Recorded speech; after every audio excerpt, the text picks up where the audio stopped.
Why do we remember Richard the Man of England, not as a king who barely spent any time in his own kingdom, but as the legendary Richard the Lionheart? His story, forged in the crucible of battle and defined by a relentless pursuit of glory, has echoed through the centuries. But beyond the myth lies a complex monarch, a brilliant military strategist whose life was a whirlwind of crusades, captivity, and conflict. This is the saga of the Absentee king, who became one of history's most iconic warriors. He was a force of nature on the battlefield, a whirlwind of steel and fury that earned him the name Lionheart. From his early years, Richard thus demonstrated a peerless aptitude for warfare, not as a distant commander, but as a frontline combatant.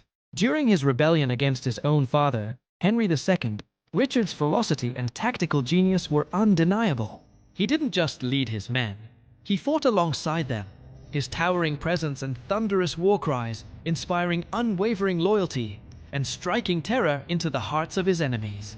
It was this raw, untamable courage, this blend of royal authority and warrior's grit, that cemented his reputation long before he even set his eyes on the Holy Land. His nickname wasn't a gift from a court poet. It was a title forged in the heat of battle and paid for in the blood of his foes.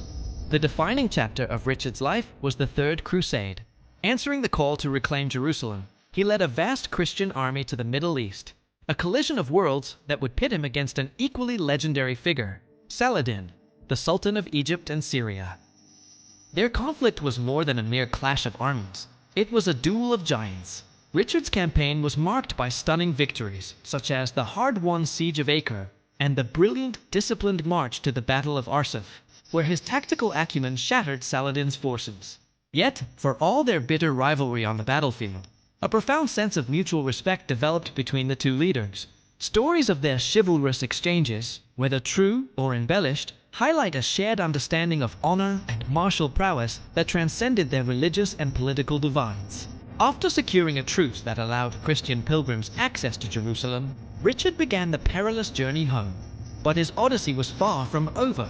Shipwrecked and forced to travel in disguise through the lands of his European rivals, he was captured near Vienna by Duke Leopold of Austria, an enemy he had made during the siege of Acre.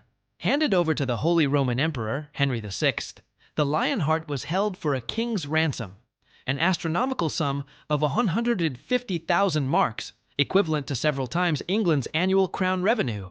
Back home, his mother, Eleanor of Aquitaine, tirelessly worked to raise the funds, levying unprecedented taxes upon the kingdom. The people of England, despite their king's long absence, paid dearly to secure the return of their celebrated warrior. Freed from captivity, Richard returned not to a peaceful retirement, but to the familiar chaos of war. He spent his final years campaigning relentlessly in France, defending his ancestral lands in Normandy against the ambitions of King Philip II.